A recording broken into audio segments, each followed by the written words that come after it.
فضائیہ medical college کے convention سے خطاب۔ اسلام آباد 25 مئی APP وزیر خارجہ بلاول بھٹو زرداری نے طلباء پر زور دیا کہ وہ معاشرے کی بہتری کے لیے اپنا کردار ادا کرے۔ جمعرات کو یہاں فضائیہ میڈیکل کالج کے دوسرے کنونشن سے خطاب کرتے ہوئے وزیر خارجہ نے توقع ظاہر کی کہ کالج سے فارغ التحصیل ہونے والے طلباء طالبات ملک کی ترقی میں بھرپور کردار ادا کریں گے۔ انہوں نے کہا کہ پاکستان سمیت دنیا کو اس وقت موسمیاتی تبدیلیوں کا سامنا ہے۔ پاکستان نے مہلک کرونا وائرس کی وبا کا مقابلہ بہتر طریقے سے کیا۔ ہمیشہ کوشش رہی کہ میڈیکل کے شعبہ میں بہتری لائی جائے۔ وزیر خارجہ نے کہا کہ دنیا اس وقت متعدد چیلنجز کا سامنا کر رہی ہے۔ پاکستان کی خارجہ پالیسی بہتری کی جانب گامزن ہے۔ بیورو چیف ملک ندیم کی رپورٹ کے مطابق شنگھائی تعاون تنظیم کے اجلاس میں تمام سیاسی جماعتوں کی مشاورت سے شرکت کی۔ بھارت میں بیٹھ کر بھارتی بیانیہ کا منہ توڑ جواب دیا۔ پاکستان دہشت گردی سے شدید متاثر ہوا ہے۔ شہید بے نظیر بھٹو کا بیٹا اور دہشت گردی کا سب سے بڑا متاثر ہوں۔ وزیر خارجہ بلاول بھٹو زرداری کا سینیٹ کی قائمہ کمیٹی برائے امور خارجہ کے اجلاس سے خطاب۔ اسلام وزیر خارجہ بلاول بھٹو زرداری نے کہا کہ شنگھائی تعاون تنظیم SCO کی وزرائے خارجہ کونسل کے اجلاس میں تمام سیاسی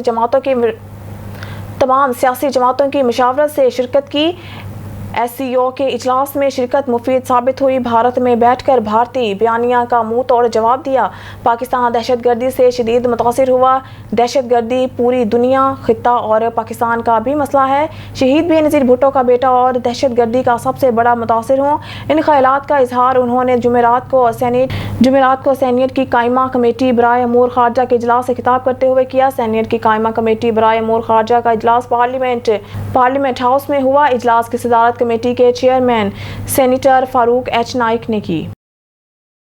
بیورو چیف ملک ندیم کی رپورٹ کے مطابق اسلام آباد میڈیا میں آنے والی رپورٹس میں دعویٰ کیا گیا ہے کہ حکومت نے یوم تکریم شہدائے پاکستان کے حوالے سے 25 مئی کو عام تعطیل کا اعلان کیا ہے۔ بتایا گیا ہے کہ مادر وطن کے لیے اپنی جانوں کا نذرانہ پیش کرنے والے مسلح افواج کے شہداء کو خراج عقیدت پیش کرنے کے لیے عام تعطیل کا اعلان کیا گیا ہے۔ بیورو چیف ملک ندیم کی رپورٹ کے مطابق اسلام آباد وزیر مملکت برائے پیٹرولیم مصدق ملک نے اعلان کیا ہے کہ پاکستان آئندہ 2 ہفتوں کے اندر موجودہ ریفائنریز کے لیے آئل ریفائننگ پالیسی متعارف کرانے کے لیے تیار ہے، جسے براؤن فیلڈ سائٹس کہا جاتا ہے۔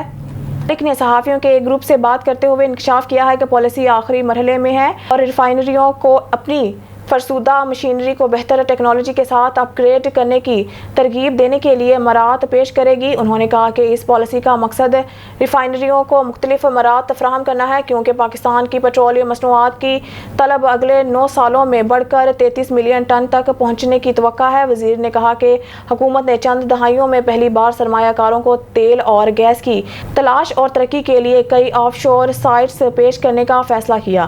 بیورو چیف ملک ندیم کی رپورٹ کے مطابق CPO DIG آپریشنز سید شہزاد ندیم بخاری کی زیر صدارت وفاقی دارالحکومت میں جرائم کی صورتحال کا جائزہ لینے اور جرائم پیشہ عناصر کے خلاف گرفت مضبوط کرنے کے حوالے سے اہم اجلاس SSP operations SP plan and patrolling zonal DPOز SDPOز اور تمام افسر محتمم تھانہ جات کی شرکت۔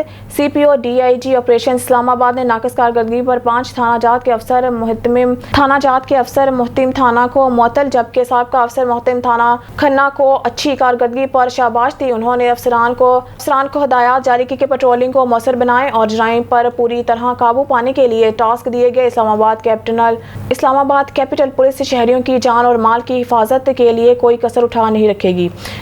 بیورو چیف ملک ندیم کی رپورٹ کے مطابق یوم تکریم شہداء کے موقع پر راولپنڈی پولیس یادگار شہداء پر چراغاں کا تقریب۔ RPO Syed Khurram Ali, CPO Syed Khalid Hamdani, SP operations captain retired Muhammad Aamir Khan Niazi, divisional SPs اور سینئر افسران سمیت شہداء پولیس کی فیملیز اور سول سوسائٹی کی شرکت۔ نیوز اسٹوڈیو سے فی الوقت کے لیے اتنا ہی۔ مزید نیوز اپڈیٹ کے لیے دیکھتے رہیے آن نیوز۔